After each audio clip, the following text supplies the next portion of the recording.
मैं तुम्हें तलाक दूंगी, लेकिन मेरी एक शर्त है।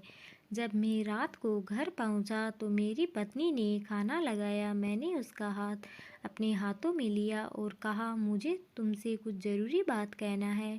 वो शांत बैठकर खाना खा रही थी। उसकी आंखों में कुछ दर्द सा साफ नज़र आ रहा था। अचानक, मुझे नहीं पता कैसे कहूँ, मगर मुझे उसे बताना ही था। मैंने बड़ी शांति से कहा, मुझे तलाक चाहिए। लगा जैसे उसे मेरे शब्दों से कुछ फर्क नहीं पड़ा, बल्कि उसने मुझसे पूछा, क्यों तलाक चाहिए। मैंने उसके सवाल को अनसुना किया तो उससे गुस्सा आ गया। उसने चम्मच उठाकर फेंक दिया और ज़ोर से चिल्लाई, तुम इंसान नहीं हो।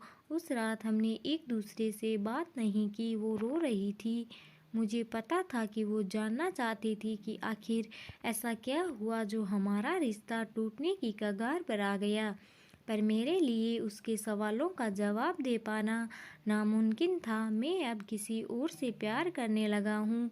अब मुझे उससे प्यार नहीं रहा। मैंने उसे उसके बरसों के प्यार की सज़ा दी थी। भरे मन से मैंने तलाक के पेपर तैयार किए। उसमें लिखा था कि वह पूरा घर, कार, कंपनी की 30% शेयर ले सकती है इस तलाक के बदले में। लेकिन उसने उन पेपर्स को देखा और उनके टुकड़े टुकड़े कर दिए। वो औरत जिसने मेरे साथ जीवन के 10 साल बिताए थे, वो आज मेरे लिए अनजान हो चुकी थी। मुझे इन 10 सालों का जो उसने मेरे लिए बर्बाद किए, मगर मैं क्या करूं। जो हो चुका उसे मैं बदल नहीं सकता था, क्योंकि मैं किसी और से अपनी पत्नी से भी ज़्यादा प्यार करने लगा था। आखिरकार उसके सब्र का बांध टूट गया और वो फूट फूट कर मेरे सामने रोने लगी। मेरे लिए उसका रोना एक तरह से उसकी रिहाई की तरह था। तलाक की ये बात जो कई दिनों से मुझे परेशान कर रही थी, अब बिल्कुल साफ हो चुकी थी। अगले दिन मैं घर काफ़ी लेट आया। मैंने देखा कि वो टेबल पर बैठकर कुछ लिख रही थी। मैंने शाम का खाना नहीं खाया था, लेकिन फिर भी मैं सीधे ऊपर जाकर अपने कमरे में सो गया, क्योंकि पूरा दिन सलोनी के साथ रहने और कहीं जगह घूमने के बाद मैं थक गया था। वो शायद रात को उसी टेबल पर लिखते लिखते सो गई थी। सुबह उसने तलाक देने की शर्तें बताई। वो मुझसे कुछ भी लेना नहीं चाहती थी। उसे सिर्फ तलाक से पहले 1 महीने का समय चाहिए था। उसने आग्रह किया कि इस 1 महीने में हम दोनों वही पुराना वाला जीवन जिए जितना संभव हो सके, क्योंकि आने वाले महीने में हमारे बेटे की परीक्षा है। वह नहीं चाहती थी कि हमारे टूटे रिश्ते का प्रभाव उसकी पढ़ाई पर पड़े। मुझे भी यह ठीक लगा, मगर वो कुछ और भी चाहती थी।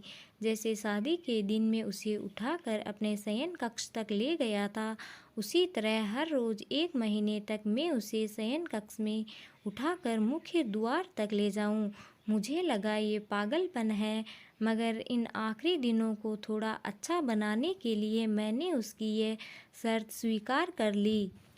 मैंने सलोनी को अपनी पत्नी की सभी शर्तें बताई।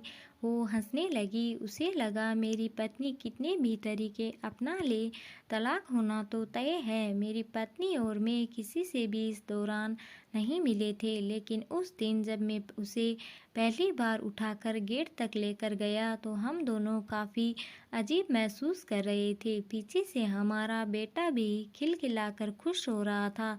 अगले दिन यह काम थोड़ा सामान्य और आसान हो गया।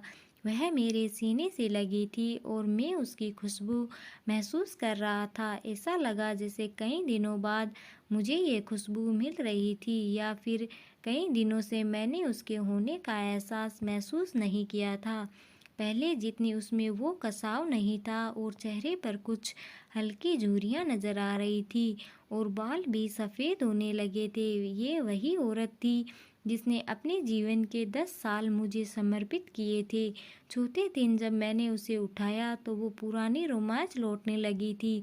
5वें और छठे दिन वो पुराना प्यार फिर जागने लगा। मैंने सलोनी को इस बारे में कुछ नहीं बताया था। अब उसे उठाना और आसान हो गया था।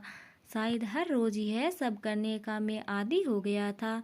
एक दिन वह अपनी पसंद की साड़ी निकाल रही थी, लेकिन कुछ खास नहीं ढूंढ पाई। उसने सांस भरते हुए कहा कि उसके सारे कपड़े बड़े पड़ने लगे हैं। तब मुझे पता चला कि वह काफ़ी दुबली हो गई है और इसलिए मैं उसे आसानी से उठा पा रहा था। मेरे दिल को एक झटका सा लगा। उसने अपने दिल में काफ़ी सारा दर्द छुपा रखा था। पता नहीं कैसे मैं आगे बढ़ा और उसके सिर को छूकर देखा। अचानक हमारा बेटा आया और बोला कि पापा, ये तो मम्मा को उठाकर बाहर ले जाने का समय हो गया है। उसके लिए अपने पापा द्वारा मम्मा को इस तरह उठाकर ले जाते हुए देखना जीवन का अभिन्न हिस्सा बन गया था। मेरी बीवी ने हमारे बच्चे को बुलाया और ज़ोर से उसे गले लगा लिया। मैंने अपना चेहरा दूसरी तरफ कर लिया। मुझे लगा कहीं मैं अपना निर्णय न बदल लूं। मैंने अपनी पत्नी को रोज़ की तरह उठाया और बेडरूम से सीटिंग रूम होते हुए हॉल तक लाया। उसने प्यार से अपने दोनों हाथ मेरी गर्दन के आसपास रख दिए। मैंने उसे जोर से पकड़ रखा था, बिल्कुल हमारे शादी की पहली रात की तरह।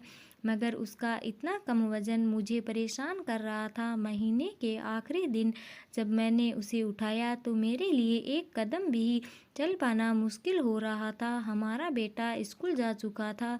मैं अपनी कार से ऑफिस गया और कार से कूदकर बाहर आ गया बिना कार को लॉक किए। मुझे डर था कि अब एक पल की भी देरी मेरा इरादा बदल देगी। मैं ऊपर गया। सलोनी ने दरवाज़ा खोला और मैंने उससे कहा, सॉरी सलोनी, अब मैं अपनी पत्नी से तलाक नहीं लेना चाहता।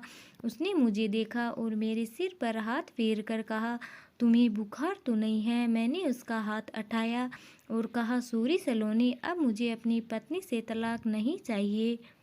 हमारी शादीशुदा ज़िंदगी शायद हम दोनों के ध्यान न देने की वजह से बोरिंग हो गई थी, लेकिन इसका मतलब ये कतई नहीं कि हम एक दूसरे से प्यार नहीं करते। अब मुझे एहसास हुआ है कि जिस दिन मैं उसे शादी करके अपने घर लाया था, उस दिन से जीवन के आखिरी दिन तक मुझे उसका साथ निभाना है। सलोनी के होश उड़ गए। उसने मुझे एक जोरदार चांटा जड़ दिया मेरे मुंह पर। वह रोने लगी और दरवाज़ा अंदर से बंद कर लिया। मैं सीढ़ियों से नीचे उतरा और आकर अपनी कार में बैठ गया। आगे एक फूल वाले की दुकान पर रुका और अपनी प्यारी पत्नी के लिए एक सुंदर सा गुलदस्ता लिया। दुकानदार ने पूछा कि इस पर क्या लिखना है। मैंने मुस्कुराते हुए कहा कि मैं तुम्हें जीवन के आखिरी दिन तक यूं ही उठाता रहूँगा मेरी अर्धांगिनी। उस शाम जब मैं घर आया, हाथों में गुलदस्ता लिए, मेरे चेहरे पर मुस्कान थी। मैं ऊपर अपने कमरे की तरफ भाग कर गया, लेकिन तब तक वह मुझे छोड़कर इस दुनिया से जा चुकी थी हमेशा के लिए। वो कई महीनों से कैंसर से लड़ रही थी, लेकिन मैं सलोनी के साथ इतना खोया हुआ था कि कभी ध्यान ही नहीं रहा। उसे पता था कि वह जल्दी ही मुझे छोड़कर जाने वाली है, इसलिए वह मुझे और मेरे बेटे के रिश्ते को टूटने से बचाना चाहती थी। मैंने उसे तलाक लेना चाहता था, लेकिन फिर भी उसने मुझे अपने बच्चे की नज़रों में एक प्यारा पति और पिता बना दिया था। जीवन की छोटी छोटी बातें रिश्तों में बहुत महत्व रखती है। बड़ा घर, बड़ी कार और बैंक बैलेंस ये खुशियों का हिस्सा ज़रूर बन सकते हैं, मगर अपनों के बिना इनकी कोई कीमत नहीं है।